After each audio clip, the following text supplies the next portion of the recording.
وسبحان الله وما أنا من المشركين. السلام عليكم ورحمة الله وبركاته.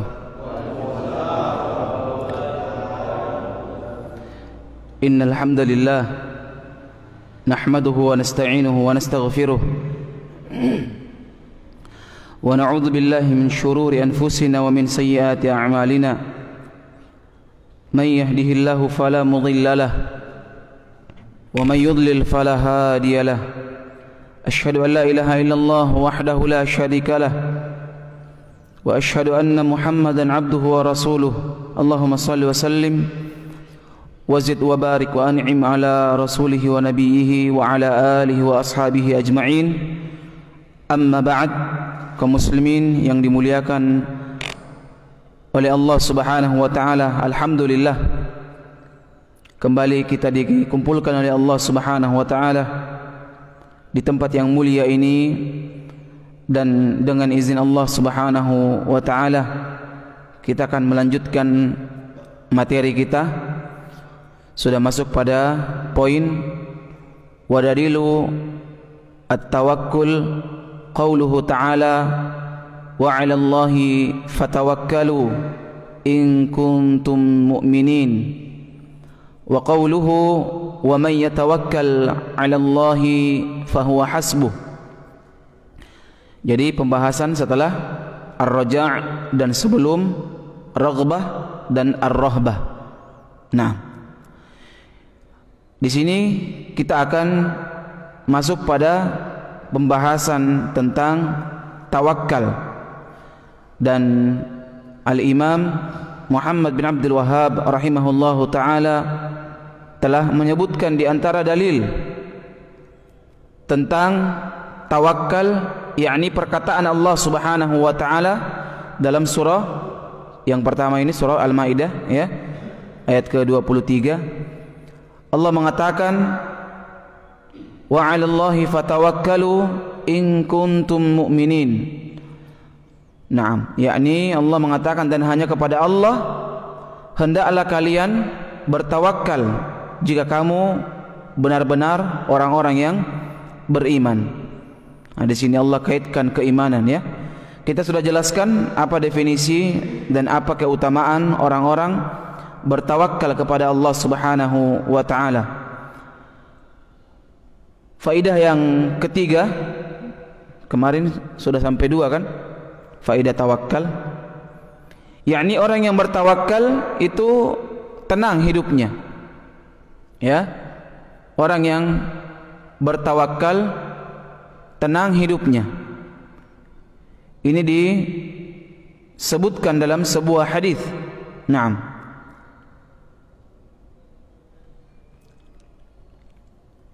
dalam sebuah hadis yang diriwayatkan oleh Imam At-Tirmidzi, ketika Nabi SAW berkata kepada para sahabat, yakni Nabi mengatakan, bagaimana aku bersenang-senang, bagaimana aku bisa senang sementara malaikat, ya, yang meniup sangkakala, ya, yakni telah bersiap untuk meniup trompet tersebut. Jadi ada malaikat yang bertugas apa? Yang bersiap-siap meniup sangkakala. Jadi para malaikat itu memiliki beberapa tugas, ya. Ada malaikat yang membawa wahyu kepada para nabi. Malaikat apa namanya? Jibril alaihissalam. Ada malaikat yang mengatur hujan. Ada juga malaikat yang bersiap siaga meniup trompet sangkakala, ya. Dan inilah yang Nabi SAW jadikan alasan sehingga Nabi SAW tidak bersenang-senang di dunia ini. Kenapa? Karena Nabi mengatakan, bagaimana aku bisa bersenang-senang sementara malaikat peniup sangkakala telah, ya, bersiap dan mendengar izin kapan diperintahkannya untuk meniup. Ya, jadi sudah standby dia. Kalau bahasa kita. Nah, sementara hal itu terasa berat oleh para sahabat, ya. Setelah mendengarkan itu, para sahabat pun ikut merasakan apa yang dirasakan oleh Nabi sallallahu alaihi wasallam. Maka Nabi sallallahu alaihi wasallam menawarkan salah satu di antara zikir yang bisa membuat mereka tenang. Perkataan yang bisa membuat mereka tenang. Apa kata Nabi sallallahu alaihi wasallam? Faqulu hasbunallah wa ni'mal wakil. Ya. Hasbunallah wa ni'mal wakil. 'Ala Allahi tawakkalna. Nabi katakan sallallahu alaihi wasallam, ya, maka Nabi sallallahu alaihi wasallam mengucapkan ucapan kepada para sahabat, yakni hasbunallah wa ni'mal wakil, 'ala Allahi tawakkalna. Nah, ini Pak, kita bagus baca ketika ada hal-hal yang kita tidak inginkan terjadi atau menimpa kita. Hafal semua kan? Hasbunallah, 'ala Allahi tawakkalna.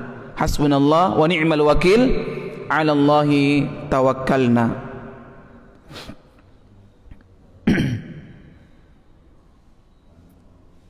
Sudah hafal? Saya ulang sekali lagi. Hasbunallah wa ni'mal wakil, 'ala Allahi tawakkalna.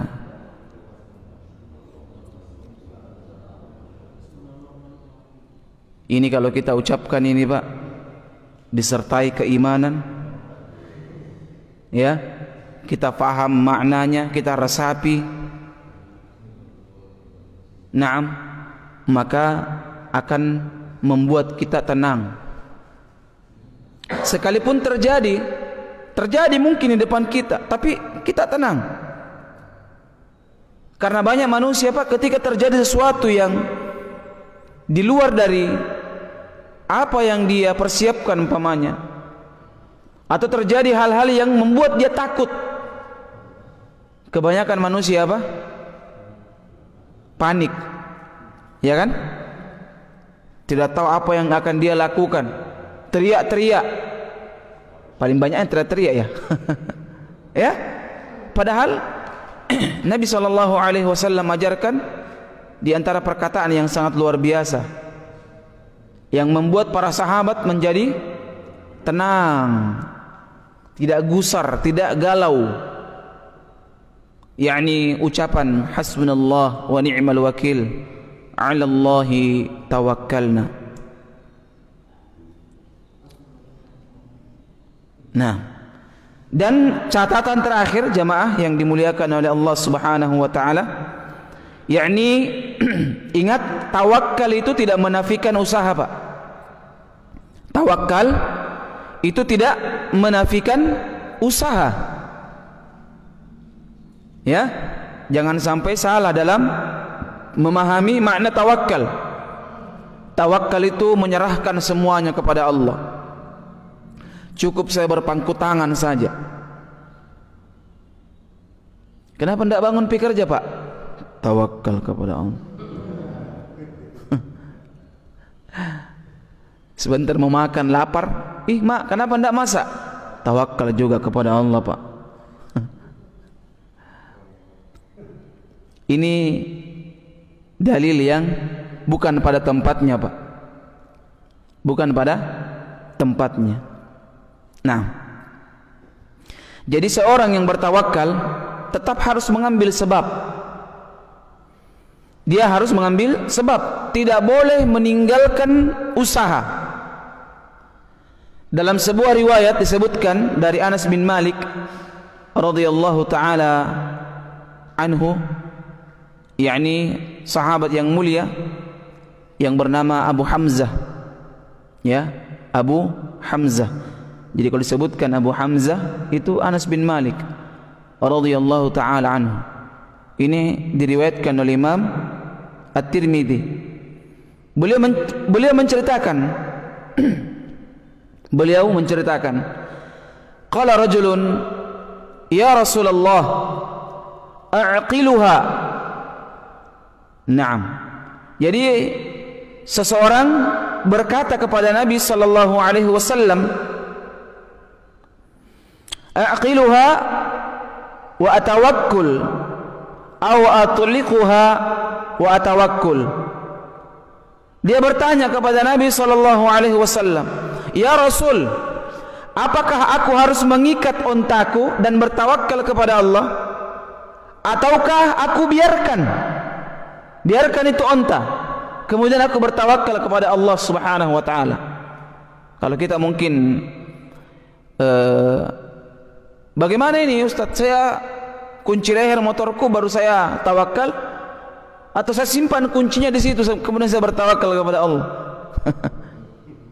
Simpan kunci di situ sekalian dengan BPKB-nya Pak, simpan baru bertawakal kepada Allah. Lihat Nabi sallallahu alaihi wasallam menjawab pertanyaan, ya, aqilha wa tawakkal. Ikat dulu baru engkau bertawakal kepada Allah. Lihat Nabi sallallahu alaihi wasallam ini memberikan kepada kita kabar bahwa agama ini sangat menganjurkan kita untuk mengambil sebab. Bahkan ya, Islam ini sangat suka dengan orang yang kreatif, Pak. Kreatif dalam artian positif, ya. Jangan agama juga dikreatifi, Pak. Ya, agama juga dikreatifi. Salawat sunnah katanya, akhirnya dibuatkan lirik rock salawat. Salawat rame-rame pakai musik dan yang sejenisnya. Ini terlalu kreatif, Pak. Nah, Ibnu Abbas radhiyallahu taala anhuma, ya. Ini sahabat yang mulia juga. Ini selevel dengan Anas bin Malik, ya. Sejaman. Ibnu Abbas ini sahabat muda juga, termasuk diantaranya Anas bin Malik radhiyallahu taala anhuma, anak dari Abbas bin Abdul Muttalib, yakni sepupu Nabi sallallahu alaihi wasallam. Beliau menuturkan, kana ahlul Yaman yahujjun wa la yatazawwadun. Dahulu para penduduk Yaman itu banyak di antara mereka yang melakukan haji, Pak. Melakukan haji. Namun beliau mengatakan, namun mereka tidak membawa bekal. Tidak bawa bekal. Dan beliau mengatakan wa yaqulun nahnul mutawakkalun. Dan mereka berkata, berdalil, kami ini orang-orang yang bertawakal, berserah diri kepada Allah Subhanahu wa taala. Naam. Dan ketika mereka tiba di Mekah, apa yang terjadi, Pak? Mereka menjadi pengemis. Banyak di antara mereka yang menjadi pengemis. Akhirnya minta-minta uang. Sampai sekarang, Pak, banyak pengemis di Saudi. Tapi kalau didapat ditangkap dia, Pak. Dan yakin yang minta-minta itu, Pak, bukan orang asli Arab Saudi. Orang Arab itu mereka berwibawa, Pak. Ya, mereka itu orang-orang yang menjaga muruah, wibawahnya. Orang Arab dari dulu sampai sekarang, Pak, jarang, susah minta sama manusia. Dan dia betul-betul itu mengamalkan tawakal. Bayangkan dalam perkara dunia saja mereka susah untuk minta tolong, apalagi dalam perkara yang lainnya, ibadah. Jadi sampai di Mekah jadi apa? Peminta-minta. Peminta-minta. Maka Allah Subhanahu wa taala menurunkan ayat kepada mereka. Fa anzalallahu taala wa tazawwadu fa inna khairaz zadi taqwa. Ini surah Al-Baqarah ya. Surah Al-Baqarah. Allah mengatakan Subhanahu wa ta'ala, berbekallah kalian. Fa inna khairaz zadi taqwa, dan sesungguhnya sebaik-baik bekal adalah takwa. Lihat, berdalil dengan takwa. Ya, tapi Ibnu Abbas mencela perbuatan mereka. Nah, Ibnu Abbas memahami ayat ini bahwa berbekal dalam artian takwa dan apa yang mencukupi dirimu. Nah, begitupun orang yang mau tinggalkan istrinya, Pak, pergi dakwah umpamanya, tinggalkan mereka dalam keadaan mapan. Sama orang yang bertanya, bagaimana nih Ustaz, saya punya uang ini tapi cuma cukup dipakai untuk haji. Banyak orang begitu, Pak, pergi haji, ngutang sini, ngutang sana, tidak apa-apa, nanti pulang baru dibayar. Bahkan dia tinggalkan istrinya dalam keadaan cukup sekali, Pak, minus lagi ya. Nah, dia berangkat, akhirnya pulang jadi apa? Cuma utang yang dia pikirkan. Sejatinya dia pulang haji, pulang umrah, tenang hidupnya. Ini tidak, pulang dalam keadaan membawa masalah yang baru. Nah, kaum muslimin yang dimuliakan oleh Allah Subhanahu wa taala. Oleh sebab itu, Pak, ya, barang siapa yang meninggalkan usaha dengan alasan tawakal, maka sungguh ia telah salah dalam memahami tawakal. Saya ulang, barang siapa yang meninggalkan sebab, meninggalkan usaha dengan alasan tawakal, maka dia telah salah memahami makna tawakal. Imam Ahmad rahimahullahu ta'ala pernah mengatakan, kalau tidak salah ya, Imam Ahmad rahimahullahu ta'ala, Ahmad bin Hanbal, kunyah beliau yakni Abu Abdullah, dalam Usulus Sunnah ya disebutkan, Usulus Sunnah Imam Ahmad disebutkan beliau Abu Abdullah, ya, Abu Abdullah. Nah, beliau mengatakan, yanbaghi linnasi kullihim yatawakkalun. Beliau mengatakan rahimahullahu ta'ala, ini kalau saya tidak salah ya, Imam Ahmad yang mengatakan, dahulu para selayaknya semua manusia, seharusnya semua manusia itu bertawakal kepada Allah. Yanbaghi linnas yatawakkalun. Sejatinya, seharusnya, selayaknya semua manusia itu bertawakal kepada Allah. Nah, walakin akan tetapi kata beliau, ya, hendaknya mereka membiasakan diri untuk bekerja. Lihat, beliau mengatakan apa? Tapi hendaknya yu'awwiduna anfusahum.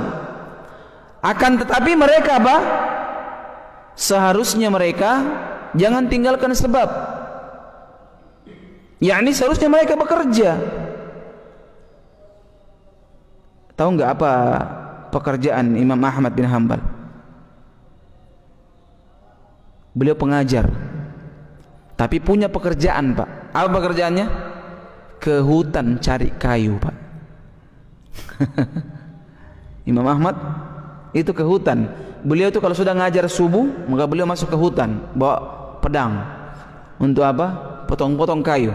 Kemudian beliau ikat, kemudian beliau angkat ke pasar. Angkat ke pasar, dijual itu, Pak.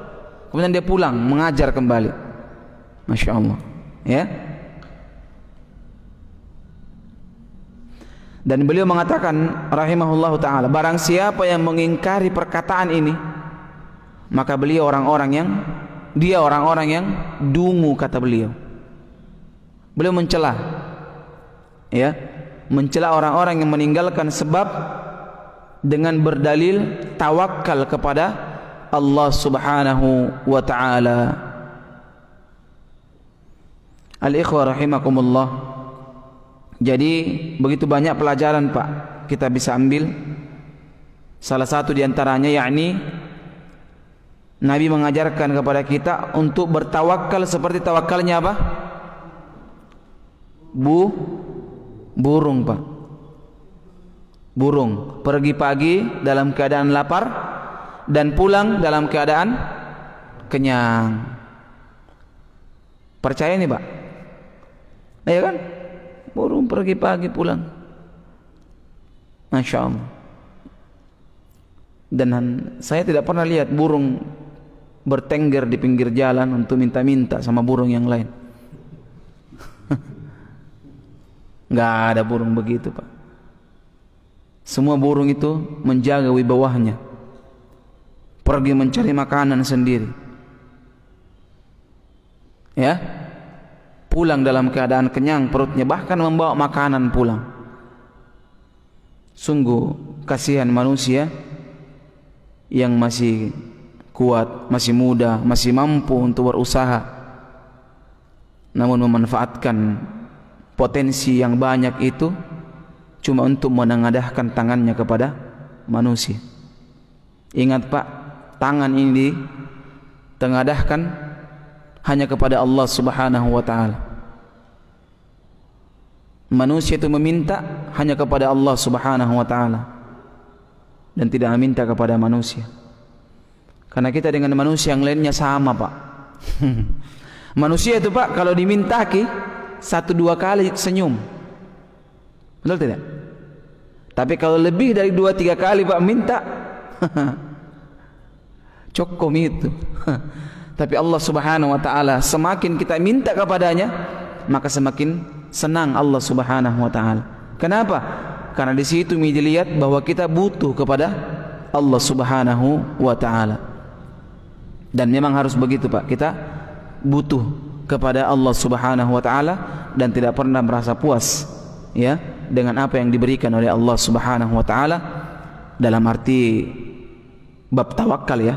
Nah, sehingga kita menjadi manusia yang bertawakal sepenuhnya kepada Allah Subhanahu wa taala. Nah, pembahasan berikutnya nanti insyaallah di sini beliau mengatakan wa dalilu ar-raghbah war-rahbah wal khusyu', langsung 3, ya.